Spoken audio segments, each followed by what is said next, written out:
இதுவரை இப்படி ஒரு நடைபயணத்தை தமிழ்நாட்டில் யாரும் நடத்தியது கிடையாது. தலைமையிலேருந்து உங்ககிட்ட நான் ஒரு பைசா கூட கொடுக்கல. நீங்களே எல்லாமே பார்த்துக்கிட்டு நீங்களே செலவு பண்ணி இவ்வளோ பெரிய எல்லாமே தமிழ்நாடு முழுவதும் இந்த நடைபயணம் வெற்றிகரமாக நடந்திருக்கிறது. அடுத்தது நம்ம என்ன, ஏன்னா உங்களை நான் அடுத்தது மாதம் நான் சந்திக்க போகிறேன். இந்த சந்திப்பு நம்ம பனையூரில் நடந்திருக்கணும், அங்கே இடம் இல்லை, அதனால் இங்கே மண்டபத்தில் நடந்துட்டு இருக்குது. ஏன்னா உங்களை மாதம் சந்தித்து என்ன அப்டேட், என்ன பண்ணியிருக்கிறீங்க, என்ன செய்யணும். ஏன்னா நமக்கும் திமுகவுக்கும் என்ன வித்தியாசம் இருக்குது? இன்றைக்கி திமுக ஆளுங்கட்சி, எத்தனையோ எம்எல்ஏக்கள் வைத்திருக்கிறார்கள். ஆனால் என்னை பொறுத்த வரைக்கும் என்ன வித்தியாசம்னா, தேர்தல் நேரத்தில் திமுக காரங்க பூத்தில் அவங்க அங்கே தான் கரெக்டாக எங்கே ஃபோக்கஸ் பண்ணுமோ அங்கே பண்ணுறான். நம்ம தேர்தல் வரைக்கும் நம்ம எல்லாம் போவோம், களத்தில் போவோம், போராடுவோம், சத்தம் போடுவோம், எல்லாரும் பண்ணுவோம், வீடு வீடாக போவோம், அவ்வளோ உழைப்பு நம்ம பண்ணுவோம்.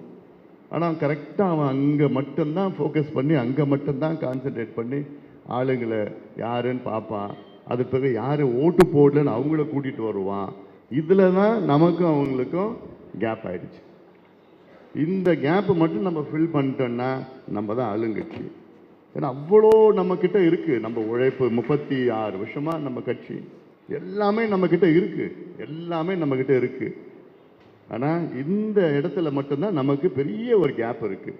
இந்த கேப்பை ஃபில் பண்ணாதான் நம்ம வருகின்ற தேர்தல் நம்ம வெற்றி பெறுவோம். அதன் பிறகு நம்ம ஆளுங்கட்சியாக வரணும். அதனால் இப்போ நம்ம அந்த அடித்தளத்தை, இந்த பற்றாக்குறையை எப்படி பண்ணணும். இப்போ நமக்கு வாய்ப்பும் கிடைச்சிருக்கு. அதில் இப்போ இந்த எஸ்ஐஆர்னு சொல்கிறாங்க. இந்த எஸ்ஐஆர் வந்தனா அதுவும் நம்ம ஒரு வாய்ப்பாக பயன்படுத்திக்கணும். அது எஸ்ஐஆர்னா என்ன, பிஎல்ஓனா என்ன, பிஎல்ஏனா என்ன, எல்லாமே இப்போ விளக்கி சொல்லுவாங்க. அது உங்கள் வேலை என்ன, நீங்கள் என்ன செய்யணும் கீழே. நீங்கள் எல்லாமே தலைவர்கள், நீங்கள் தான் லீடர்ஸ். அங்கே உங்கள் தலைமையில் தான் இதெல்லாம் நடக்கும். அதெல்லாம் நீங்கள் முதல்ல தெரிஞ்சுக்கணும். இல்லை நீங்கள் அப்படியே மேலோட்டமாக அப்படியே போனோன்னா நீங்கள் அதில் இன்டெப்த்தாக அதெல்லாம் என்னென்னு உங்களுக்குள்ளே ஊறி இருக்கணும். ஏன்னா அடுத்தது இங்கே வந்திருக்கிறவங்க நிறைய பேர் அடுத்தது இன்னும் ஒரு 4-5 மாதத்தில் நீங்கள் எல்லாம் எம்எல்ஏ ஆக போகிறீங்க. அதில் ஒரு சில பேர் அமைச்சராகலாம் ஆக போகிறாங்க. அதன் பிறகு இன்னொரு 3-4 மாதத்தில் ஒரு டிஸ்ட்ரிக்ட் சேர்மனாக இருப்பீங்க, யூனியன் சேர்மன், நிறைய இருக்குது அதில்.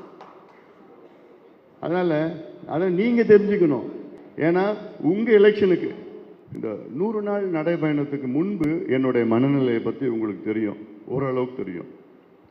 சில பேருக்கு நல்லா தெரியும், எங்கள் வீட்டில் ரொம்ப நல்லா தெரியும் என்ன மனநிலையில் நான் இருந்தேன், எவ்வளோ மன அழுத்தத்தில் இருந்தேன், நான் மன உளைச்சலில் இருந்தேன்.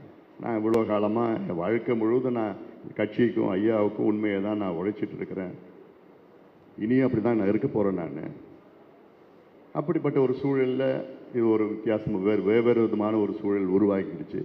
அன்றைக்கி தொடங்கின நாளும் ஐயாவுடைய பிறந்த நாள் அன்றைக்கி தான். அன்றைக்கி தொடங்குறப்போ எனக்கு மனசுலலாம் அவ்வளோ வலியோடு தான் தொடங்குனேன். உடனுக்குடன் செய்திகளை தெரிந்து கொள்ள சன் நியூஸ் பெல் ஐகானை கிளிக் பண்ணுங்கள்.